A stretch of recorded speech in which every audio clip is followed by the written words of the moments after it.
As 2013 comes to an end, we have our news editor, Essie, joining us in studio, who's going to recap our top 10 stories from this year. We're going to start in February with the Anine Boysen story. Essie, why was this story such a big story this year? Sure. It was a big story for a number of reasons. I think first and foremost was the brutality of this case and the way in which she was attacked. She was very brutally raped, left for dead, and she managed to identify attackers before she died. And it also brings to light, you know, women's rights, women's abuse in this country. And I think what made this, you know, particularly poignant was also that, you know, she comes from a very poor background, and the violence of it kind of made our society, which is also quite desensitized to the issue, it brought it home for a lot of people, and I think that's what made it a big story. Well, you touched on some of the issues that it kind of shone a light on this year. Are these still issues that are prevalent in the media going into 2014?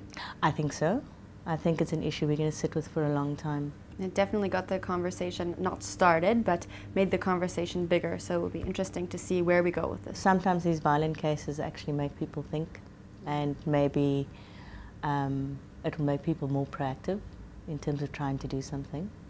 But it's very easy, you know, if you come from privilege or a normal life, to say let's do something when it doesn't affect you in your everyday surroundings. It shouldn't be what it's come to.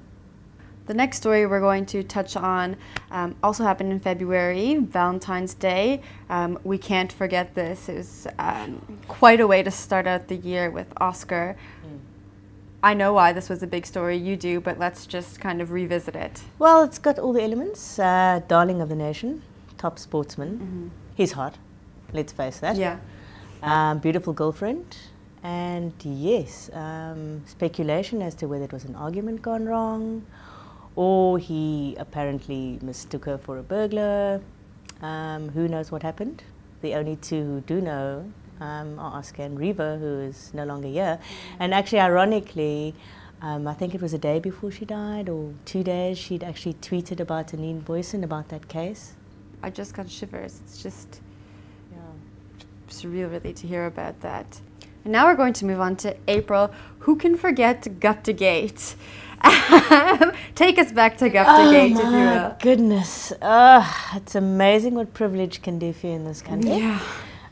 As a news editor, I probably shouldn't be saying that. But yeah, that case, the Guptas landing at our, I suppose, our national airbase, meant for dignitaries and security, secure personnel as such, without permission, for a wedding. It kind of left us a little bit red-faced, our government. And of course it was whether it was, you know, privileges for pals kind of situation. But obviously we're not allowed to say it out loud, but personally I think maybe that's what it was. Yeah, and a lot of heads rolled actually, because I think the embarrassment was such that it had to. Well, it seems like the Guptas can't really stay out of the news. Let's see what happens in 2014. Yes, yes, I suppose there is that, that television station that we will not mention. Yes. Surely it won't let us down. Now let's go to July. Zimbabwe had their elections in July. Take us back to that. Yes, there we go, and no surprises. Robert Mugabe took it again, as we all expected he would. I think also it was a bit of a surprise, not surprise, but for the MDC, I think they took more of a knock than they thought they would. Yeah. Popularity certainly seems to have taken a dip there. So I think until Robert goes, I suppose, there's not going to be much change there. In the lead up to it, there was a lot of conflict, as expected, but maybe not as much as one would have thought. Simply because I think there was no surprise really as to what was going to happen with the results. So that's what we sat with, and there's Zim, and it's business as usual. Yeah, I guess. Our next story is also from July, a little bit lighter than the Zim elections. The royal baby was born. Yes, to much excitement. Yes. Everywhere. Yes, my staff made me promise I'd mention this in the top 10, so there you go. The royal baby. Very cute, I must admit. Yes. Yeah, it was amazing how much interest there was in the story. A lot of interest, more than I was actually expecting. No. You know, you expect there to be a lot of interest, but not that much. No, it was unbelievable. I mean, it was our top story for days and days, and the lead up to it, and when's the baby coming, and when's it born. Why do you think so many people were so interested? Well, I suppose Kate and William are, you know, they're kind of young, they're not stiff royals.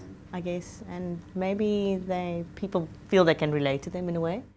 Now, moving into September, another deadly attack, the Westgate Mall terror attacks. Take us back to that moment. That, I think, was particularly horrific. I mean, imagine you are going to a mall on a Saturday morning to do your shopping, and all of a sudden you hear gunshots, you're taken hostage, you've got your family with you, you've got your kids, and you're just going, you know, about your normal business. And what was quite horrific about this attack was the way people were just picked off, you know, kind of like shot at random, but also with the aim of actually killing people. You know, you're not shooting to maim, you're shooting to kill. And it's horrific if you think about that. I can't remember, you know, I think it's one of the worst terror attacks we've had on African soil. This one was just so blatant that I think it shocked a lot of people.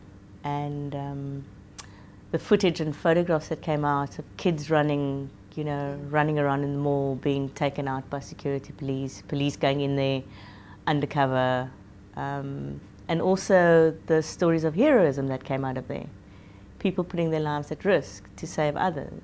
That was also made it quite compelling. Well, I think it touched home for a lot of people because everyone goes to the mall. It was such a state of surprise when it happened. I asked our editor-in-chief Yanni this when we talked about viral videos. Did it make you afraid to go into public places, or did you just continue on with your everyday life? It does make you think. It makes you think. I mean, I've got a little one, and yeah, you do think twice. But I think, yeah, we kind of relatively okay. But I mean, what if we'd been in Kenya on holiday? Yeah.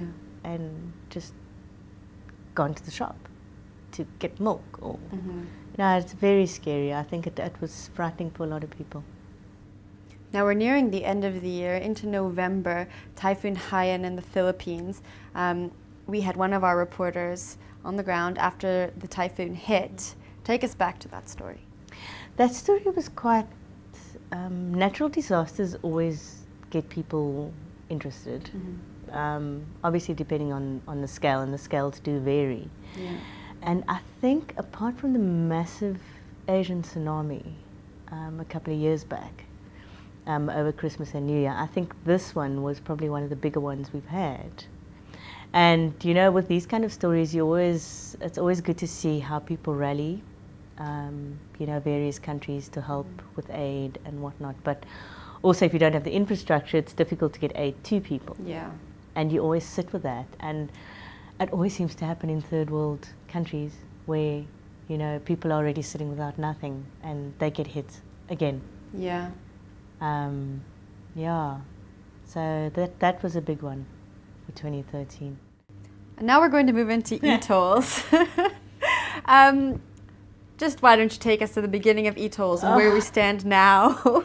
Look, basically, I suppose the rationale behind the e-tolls is that we need roads. We need the infrastructure for roads. We need them to be built, and at the end of the day, somebody's got to pay. And so government started putting in place the e-toll process. This finally came into being at, I think, the beginning of December, where you actually had tariffs and you now had to pay. And if you don't have an e-tag, you can't go on the highway, basically. Should we be paying? Look, I think if it's going to better infrastructure, then I think we should suck it up and pay. It's easy for me to say, though. I live in Cape Town. Yeah. I don't have to go onto X highway every day to get to work. Whereas if I lived in Pretoria or Johannesburg, it would be a different story, you know, and to pay that every day, yeah, it adds up. So I understand people's frustrations, but at the same time, if things need to be done, it needs to be done. And unfortunately, it's been signed into law, so there isn't a hell of a lot we can do about it. It remains to be seen what's going to happen next year, because it is quite new. Yeah. But I get a sense that it will settle, and I think people will start paying. And this is an ongoing one, the Nkandla report. Another one that you just think about and have to chuckle to yourself because you don't know really what to do. Why don't we revisit the first mention of the report in the news then? I mean, should we laugh or should we cry? You know, it's kind of like our president's official residence being upgraded to the tune of, I think it's 206 million. Yeah. Largely paid for by taxpayers, which is being denied. Maybe that money could have gone towards the infrastructure and we wouldn't have to pay e-tolls. And we wouldn't have to pay e-tolls. There you go. I brought it into studio. Okay. For you. The report said that there was a tuck shop that had to be relocated for security reasons, and that it was a fire pool and not a swimming pool. But what is a fire pool? I don't know. Your guess is as good as mine. It costs a lot of money, though. That we know. Yes, we do know it's expensive. And the amphitheatre was apparently a retaining wall. Another expensive wall. Yeah. And then the kraal for the cattle also had to be moved because people within the homestead had access to that. And that was a security risk. Oh boy. So this goes on. And the ANC responded as well, saying they were kind of happy with the report. But we'll see what happens in the new year. And our last story of the year, it seems like it just happened, well, because it did, was the passing of former President Nelson Mandela. It was a sense of sadness across the nation to finally let him go. Bring us back to that. Yes, I think it was just mourning on an unprecedented scale. Not just locally, but I think globally as well. Yeah. I mean, by far, it's the biggest story of the year. Yeah. Well, for me anyway. And we've, for the past few years, been waiting almost, kind of, is it going to happen this year? When is it going to happen? He's been ill for so long, we don't know what's going on. And when that announcement eventually came through, I think there was a sense of incredible sadness, but also maybe a bit of relief. In that he'd been released from, not really being the man that we knew, the father of our nation. He'd been ill for so long and kind of almost incapacitated. And it was very sad to see him like that. And it was amazing to see the outpouring of grief and how people also then celebrated his life, around the country, around the world. And culminating in a very, very fitting state funeral. Well, thank you so much for joining me in studio and recapping those stories. Let us know what your favorite story from 2013 was by visiting news24.com, following us on Twitter, and liking us on Facebook.